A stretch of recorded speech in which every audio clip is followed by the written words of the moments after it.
U Beogradu održan je treći Retail IT Summit na kome su predstavljene najsavremenije tehnologije u oblasti trgovine.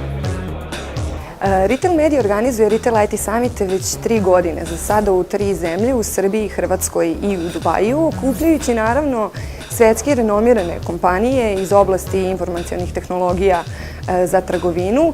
Među gostima uvek se nalazi top management kako domaćih, tako i regionalnih trgovaca. Aldata is a retail specialist for now more than 20 years in the retail segment, and I am more than happy to be here to have exchange and to present optimization in the store level for Aldata, which is very new and very different from everything that you can see from other companies. So I hope that everybody will have interest in the presentation.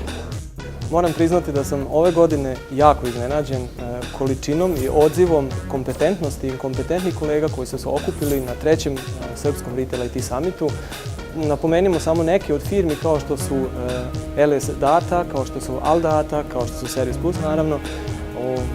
To su kompanije koje su prisutne na ovom tržištu već dugo godina i koje imaju toliko iskustva od kojeg svako od nas može profitirati i vidjeti šta je to što se u momentu događa na lokalnom tržištu i na globalnom, naravno isto tako.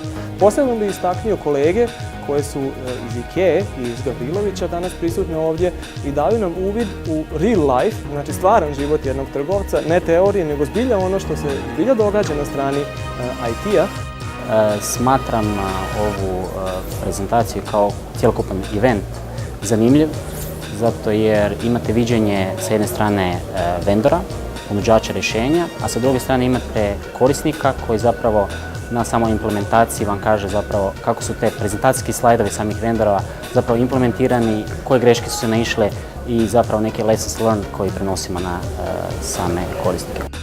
Najprije bih htio da se zahvalim našim ljubaznim domaćinima na organizaciji ovakvog sjajnog događaja koji pruža mogućnost kako nama u retailu da se sretnemo sa sistem integratorima u regionu, također sa proizvođačima opreme koja je nama jako interesantna, s obzirom da je retail danas jako zavistan od modernih tehnologija. Što se tiče mog današnjeg predavanja, ja ću se više osvrnuti na IKEA sa aspekta potrošača. Znači, provešću sve polaznike današnjeg događaja kroz prodavnicu i pokazat ću koje su tada naša specifična rješenja u okviru IKEA koje nas čine, po mojom mišljenju, drugačijim u odnosu na druge retailere. Kompanija IKEA u Srbiji nalazi se u finalnoj fazi kupovine zemljišta. Od svih partnera na lokalnom i nacionalnom nivou dobili smo uvjeravanja da će sve potrebne administrativne procedure biti završene na vreme kako bismo prema našim internim planovima prvu robnu kuću u Beogradu otvorili do kraja 2013. godine. S obzirom na sve to, moje uverenje je da će ovaj događaj svakako postajati iz godine u godinu sve veći i da jednog dana možemo da se pohvalimo jednom izuzetnom tradicijom s obzirom da organizujemo jedinstven događaj kada je ova tematika u pitanju u našoj zemlji.